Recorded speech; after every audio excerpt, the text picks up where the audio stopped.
আপনারা সকলে মুসলিম সম্প্রদায় যারা আছেন তৃণমূলকে ভোট দিতে হবে, গভর্নমেন্টে নিয়ে আসতে হবে, নাইলে বিজেপি গভর্নমেন্ট আসবে, এসে এনআরসি করে দেবে।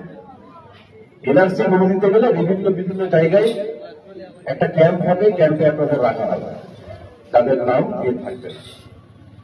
অত মৃত্যু একটা মহিলা, আমরাও কি করলাম, আমরা নিজের দিকের গ্রামে মরণ সর্দার কে কোন দল করছে তাকেও আমরা रिक्वेस्ट করে कि भैया वोट करने दीजिए, बीजेपी आ जाएगा।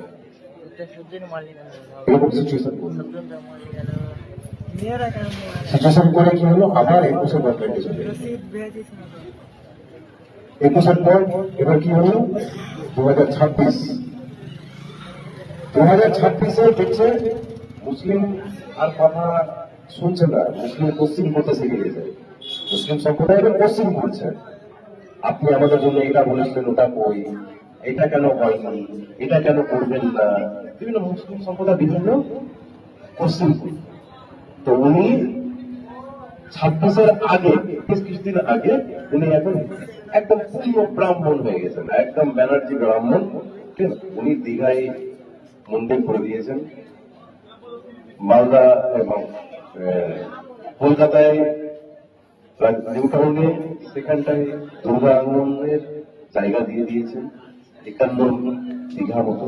সেই জায়গার বাজার মূল্য হচ্ছে প্রায় 1700 কোটি টাকা, গভর্নমেন্টের জায়গা 1700 কোটি টাকার জায়গা সেটা দিয়ে দিয়েছে। শিলিগুড়িতে মহাকাল মন্দিরের জন্য 40 বিঘা জমি দান করে দিয়েছে।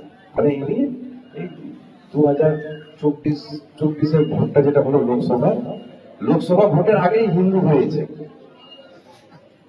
এখন কিন্তু উনি হিন্দু, প্রপার হিন্দু। এখন এবার মুসলিমরা তো আর বুঝবে না, যে কি আরে মমতা ব্যানার্জি তো এবার কি হলো এসআইআর করতে হবে। আপনারা অনেকেই জানেন না বা অনেকে জানে, সব থেকে বেশি এসআইআর এ অ্যাড জুডিশিয়াল নামটা যে এসেছিল, সব থেকে বেশি এসেছিল মুর্শিদাবাদ। কেন কি ওখানটাই আমাদের যতগুলো রাজ্যের মধ্যে যতগুলো ডিস্ট্রিক্ট আছে, মুর্শিদাবাদে মুসলিম সংখ্যা বেশি আছে। তারপরে এসেছিল মালদা, তারপরে এসেছিল উত্তর দিনাজপুর, এইভাবে ডিস্ট্রিক্টে বিভিন্ন যেখানটা যেমন আমাদের সম্প্রদায়ের লোক আছে সেখানে সেইভাবে কিন্তু মাপকাঠিতে কিন্তু নাম অ্যাড জুডিশিয়ালে এসেছিল। এবার কি হলো, বিজেপির সাথে একটা বড় ডিল হলো কি তুমি তো মুসলিম সিট গুলো তো আর পাবা না, মুসলিম সিট গুলো এবার বোধহয় কংগ্রেস পেয়ে যেতে পারে, বা বামফ্রন্ট কিছু জায়গায় পেয়ে যেতে পারে, বা কিছু জায়গাতে আইএসএফও পেয়ে যেতে পারে। তো উনি ডিলে বসে কি করলেন, এমন কিছু করেন মুসলিম সিট গুলো যেন বিজেপি কাছে চলে আসে। যেরকম উদাহরণস্বরূপ আমাদের মোথাবাড়ি বিধানসভা, এটা 11টা জিপি নিয়ে আমাদের এই বিধানসভা, 205টা বুথ আছে এই বিধানসভায়, 205টা বুথ। এখানটায় আমাদের কি ছিল, 30% আমাদের হিন্দু ভোটাররা ছিল, 70% আমার মুসলিম ভোটার ছিল। টোটাল ভোট 2,05,000 ছিল, 2,05,000 ভোটার ছিলাম আমরা। কি দেখা গেল, এনআরসি করবো, এসআইআর করবো না, আমি যতদিন বেঁচে আছি হবে না, সুপ্রিম কোর্টের ড্রামা, বিভিন্ন রকম। আমি আপনাদেরকে বলছি, আমাদের যতগুলো নাম এই বিধানসভা থেকে ডিলিট হয়েছে বা পুরো পশ্চিম বাংলা থেকে যে ডিলিট হয়েছে, প্রত্যেকটা নাম ডিলিটের জন্য সম্পূর্ণ দায়ী আমাদের মাননীয় মুখ্যমন্ত্রী।